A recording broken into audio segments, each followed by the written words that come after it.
अस्सलामुअलैकुम everyone, welcome back to my channel. अगर आप मेरे चैनल पे न्यू हैं और फर्स्ट टाइम मेरी वीडियो को वॉच कर रहे हैं so kindly take a moment to subscribe the channel. इस वीडियो में हम बहुत बेसिक कॉन्सेप्ट ऑफ सोशियोलॉजी की बात करेंगे, जो कि सोशियोलॉजिकल थ्योरी वाले कोर्स में पढ़ाया जाता है और इसका इस्तेमाल रिसर्च में भी होता है, दैट इज़ फिनोमेनोलॉजी। बहुत से स्टूडेंट्स हैं जो कि मुझे मेरे फेसबुक पेज पे, जिसका नाम है सोशियोलॉजी विद सना नवाजिश, उस पेज पे रिक्वेस्ट कर रहे थे to add videos on phenomenology and ethnomethodology. So मैंने सोचा कि इन दो कॉन्सेप्ट्स पे वीडियोस बनाई जाएं। सो फ़िलहाल इस वीडियो में मैं फिनोमेनोलॉजी की बात करूंगी। फिनोमेनोलॉजी एक 20th सेंचुरी का फ़िलासफ़िकल वे ऑफ थिंकिंग है about the nature of reality, जिसका सोशियोलॉजी में बहुत इन्फ्लुएंस है। मीन्स रियलिटी क्या है और रियलिटी की नेचर कैसी होती है, फ़िलासफ़िकल वे ऑफ थिंकिंग, ये फिनोमेनोलॉजी है 20वीं सदी का। और जर्मन फ़िलासफ़र हैं एडवर्ड हुसरेल, जिन्होंने इसे प्रेजेंट किया था और जो कि इससे क्लोजली लिंक्ड हैं। फिनोमेनोलॉजी का मतलब क्या होता है? इसका मतलब होता है, पहले डेफिनेशन को देख लेते हैं। द स्टडी ऑफ फिनोमिना, हमारे इर्द गिर्द डिफरेंट फिनोमिना हो रहे होते हैं, डिफरेंट प्रोसेसेस हो रहे होते हैं, सो उनकी स्टडी को फिनोमेनोलॉजी कहते हैं। यानी कि appearance of things as they appear in our experience और the way we experience things. यानी यहाँ पे हम इस स्टडी में जस्ट फिनोमिना की बात नहीं करते, बल्कि हमारे इर्द गिर्द जो फिनोमिना होते हैं हमारे साथ, हम जिस फिनोमिना में इन्वॉल्व होते हैं, तो हम उसे कैसे एक्सपीरियंस करते हैं या एक पर्टिकुलर फिनोमिना हमारे सामने कैसे ज़ाहिर हो रहा होता है, इन चीज़ों को फिनोमेनोलॉजी कहा जाता है। Phenomenology studies various experience as experience from the subjective और the first person point of view. और इसका मेन फोकस ये होता है कि डिफरेंट फिनोमिना, चाहे वो माइक्रो लेवल पे हो या मैक्रो लेवल पे हो, हर इंसान, फर्स्ट पर्सन का मतलब जो भी उसमें फ़र्स्ट हैंड इन्वॉल्व होता है, हर इंसान उसको अलग अलग तरह से अपने अपने हिसाब से सब्जेक्टिवली एक्सपीरियंस करता है। मिसाल के तौर पे अगर मैं अभी यहाँ पे पिज़्ज़ा की बात करूँ, तो मेरा पिज़्ज़ा के बारे में एक फॉर एग्ज़ाम्पल एक जगह का नाम ले लेते हैं, कैलिफोर्निया या ब्रॉडवे पिज़्ज़ा की बात करें, तो मैं उसके बारे में अपना एक्सपीरियंस डिफरेंट बताऊँगी, कोई और उसके बारे में उसका एक्सपीरियंस डिफरेंट बताएगा।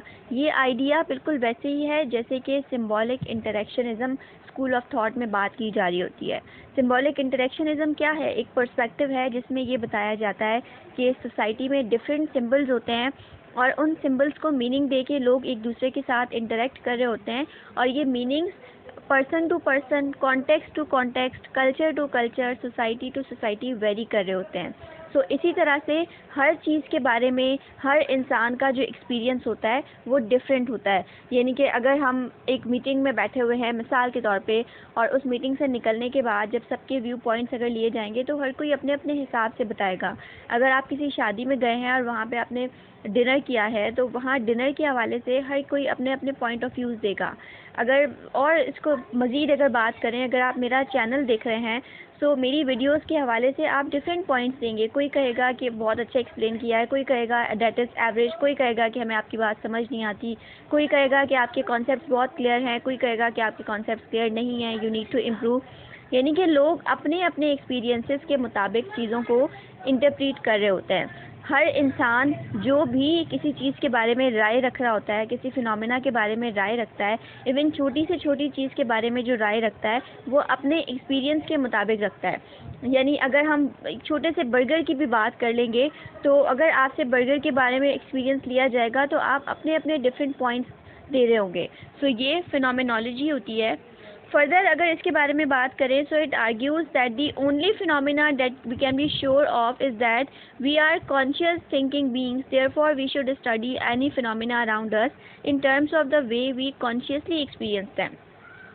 हम बात कर रहे हैं सब्जेक्टिव इंटरप्रिटेशन की, लेकिन मज़ीद फिनोमेनोलॉजी में एक चीज़ आर्ग्यू की जाती है, वो ये है कि हम कॉन्शियस थिंकिंग बीइंग्स हैं। जो इंसान है वो एक कॉन्शियस थिंकिंग बीइंग है, यानी कि वो अपनी लॉजिक को, अपने माइंडसेट को इस्तेमाल करके चीज़ों को एनालाइज कर रहा होता है, उनको एग्जामिन कर रहा होता है। सो हमें अपने इर्द गिर्द हर फिनोमिना को कॉन्शियसली एक्सपीरियंस करना चाहिए, फ्री ऑफ प्री कॉन्सेप्शंस होकर एग्जामिन करना चाहिए। ये एक फर्दर डिस्कशन है किस तरह से कि अगर हम किसी चीज़ के बारे में एक प्री कॉन्सेप्शन लेके उस चीज़ को एक्सपीरियंस करेंगे तो हम अल्टीमेटली उस चीज़ को उसी अंदाज में ले रहे होंगे। इसकी एक छोटी सी मिसाल है, जैसे अगर आप मैं अपने चैनल की बात कर लेती हूँ। आपने किसी से मेरे चैनल के बारे में सुना कि ये चैनल बहुत अच्छा है मिसाल के तौर पे, और वो एक प्री कॉन्सेप्शन है जो कि आपके माइंड में बन गई है कि चैनल बहुत अच्छा होगा और फलां फलां, और अब आप जब इसको सुनने आ रहे हैं तो आपको सुनते हुए अपना लॉजिक, अपनी कॉन्शियस थिंकिंग को इस्तेमाल करना है, ताकि आप अपने अंदाज से एनालाइज कर सकें कि क्या ये वाकई में उस अंदाज में है जैसा मुझे अच्छा या बुरा बताया गया था, या मेरा माइंडसेट उसके बारे में क्या कहता है। तो यही फिनोमेनोलॉजी है कि हर इंसान अपनी कॉन्शियस थिंकिंग को इस्तेमाल करता है किसी भी चीज़ को एक्सपीरियंस करते हुए, और फिर उसी अंदाज में चीज़ों को इंटरप्रीट कर रहा होता है। मज़ीद अगर बात करें तो ये जितने भी आइडियाज़ हैं, इन्होंने बहुत से सोशियोलॉजिस्ट को इन्फ्लुएंस किया, जिसमें अल्फ्रेड स्किर्स भी शामिल हैं, जो कि कहते हैं कि sociology should look at the way individual construct the social world. Sociology चीज़ों को किस तरह से देखती है, या देखना चाहिए कि लोग चीज़ों को, लोग सोशल वर्ल्ड को कैसे कंस्ट्रक्ट करते हैं, यानी कंस्ट्रक्शनिस्ट व्यू, यानी कि सोशल कंस्ट्रक्शन। जैसे कि अगर अब इसको मज़ीद अगर ब्रॉड वे में लेकर जाएं, तो एक शादी है, फॉर एग्ज़ाम्पल पाकिस्तानी सोसाइटी की शादी की एक पर्टिकुलर एज हमने बनाई हुई है, हमने चाइल्ड बेयरिंग की एक पर्टिकुलर एज बनाई हुई है, हमने जॉब की, करियर की, इन सब चीज़ों के लिए हमने कहा हुआ है कि हाँ इस एज पर पहुंचने के बाद ये तमाम चीज़ें होनी चाहिए। ये सोशल कंस्ट्रक्शंस हैं। अब अगर उन कंस्ट्रक्शंस के ऊपर कोई इंसान पूरा नहीं उतरता है तो उससे क्वेश्चंस किए जा रहे होते हैं, उसको एक डिसअप्रूवल फेस करना पड़ता है, डिफरेंट क्वेरीज फेस करनी पड़ती हैं। तो यही चीज़ है कि सोसाइटी में लोगों ने चीज़ों को कंस्ट्रक्ट किया हुआ है, और लोग कैसे कंस्ट्रक्ट करते हैं, लोग हर फिनोमिना को अपने अपने हिसाब से एक्सपीरियंस करते हैं, और फिर सब्जेक्टिवली चीज़ों को कंस्ट्रक्ट किया जाता है। अब बात करते हैं फिनोमिनोलॉजी की इम्पोर्टेंस की।